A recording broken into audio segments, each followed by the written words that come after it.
Bueno, como le comentaba desde el principio del programa, ayer se realizó en Brooklyn, Nueva York, una audiencia para Ismael El Mayo Zambada ante el juzgado en esa ciudad.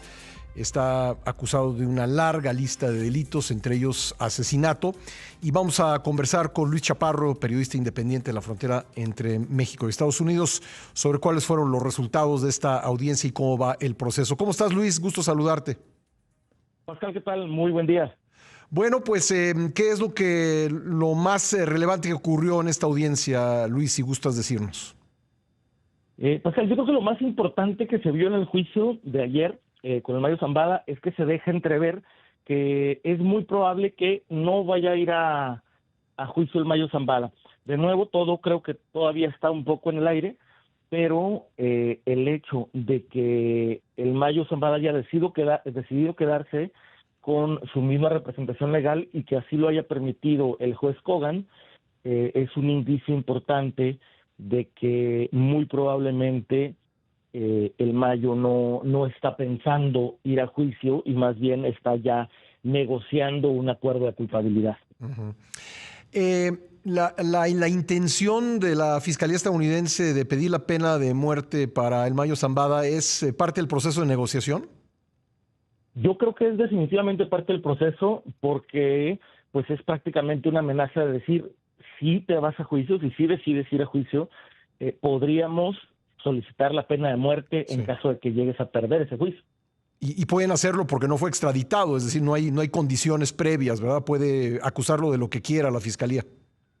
Exactamente, no hubo un proceso de extradición, digamos, legal, o sea, a final de cuentas sí hubo participación del gobierno, pero lo están negando, y entonces sí podrían solicitar pena de muerte para el Mayo Zambada, que de cualquier manera no creo ni siquiera que sea necesario. Sabemos que el Mayo pues ya es mayor, tiene cerca de 80 años, está enfermo, sufre de adicciones a la cocaína particularmente, y entonces, pues digamos, una sentencia mínima de 25 años podría igualmente suponer una sentencia de muerte. Claro. Entonces, podríamos decir que, bueno, la primera información relevante es que decidió mantener al abogado Frank Pérez, que fue el mismo abogado de su hijo, el Vicentillo, y la segunda es que el proceso de negociación continúa. Exactamente. El proceso de negociación todavía está, digamos, pues en proceso, o sea, está todavía negociando si es que se va a declarar culpable y cuáles serían, digamos, los términos de negociación. Tiene una siguiente audiencia para el siguiente 22 de abril, donde yo creo que ya va a ser mucho más claro. Todas estas audiencias son lo que le llaman pre-trial, unas audiencias previo al juicio. De cualquier manera, el proceso de juicio, como ahorita todavía no está resuelto, sigue avanzando. Es decir, la Fiscalía se sigue preparando para un juicio, lo que quiere decir que le van a requerir que muy próximamente se declare culpable o inocente para saber qué va a suceder con su caso. ¿Cómo interpretas que haya decidido mantener a Frank Pérez como su abogado? Justamente yo creo que esa es la señal que nos dice que no está planeando ese juicio, porque si bien la audiencia que tuvo ayer fue una audiencia cursus, que es una audiencia para desahogar un conflicto de interés con su representación legal, Frank Pérez es el mismo abogado, como bien lo decías, del Vicentillo, de su hijo, Vicente Zambada Niebla, quien hoy por hoy es testigo protegido de las autoridades estadounidenses. Si Frank Pérez actuara, digamos, como representante de ambos, estaría actuando en mala fe en cualquiera de ellos dos, en una examinación cruzada. Estaría, digamos, pues dañando la imagen de uno de otro, defendiendo o a uno o a otro. Eso solo pasaría en caso de que se fueran a juicio.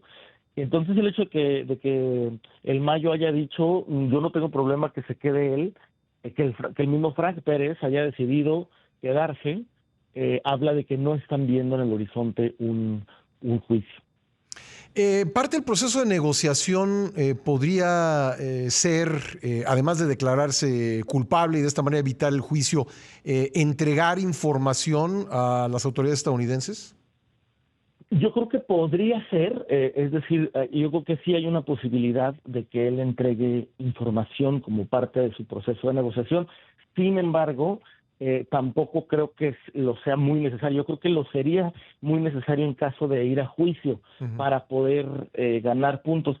Pero para negociar yo creo que lo más importante para la Fiscalía es que él se declare culpable y no gastar todos esos recursos y tiempo en un juicio. Y de ahí en más, pues digamos que lo que él pueda ofrecer de información no bajaría considerablemente su sentencia, su condena, como para poder librar incluso prisión. Porque ya ves que pues se dice, y creo que con mucha razón, que el Mayo pues sabe mucho de las conexiones entre el mundo de la política y el mundo criminal. Exacto, yo creo que el Mayo, si es que ya compartió información como algunas fuentes han especulado, yo creo que lo está haciendo sobre todo por el coraje que siente de cómo fue traicionado y cómo fue secuestrado en México. Pero de ahí a que le vaya a convenir, si no se va a juicio, si se va a juicio seguramente le va a convenir y va a hablar bastante, pero si no se va a juicio yo creo que no tendría un incentivo más allá de digamos, el recelo que siente por cómo fue secuestrado en México y cómo lo llevaron a Estados Unidos. Bueno, Luis, pues vamos a estar atentos a este proceso y te agradezco como siempre que me tomes la llamada, muy amable. Claro que sí, Pascal, muy buen día. Gracias, Luis Chaparro, periodista independiente en la frontera entre México y Estados Unidos.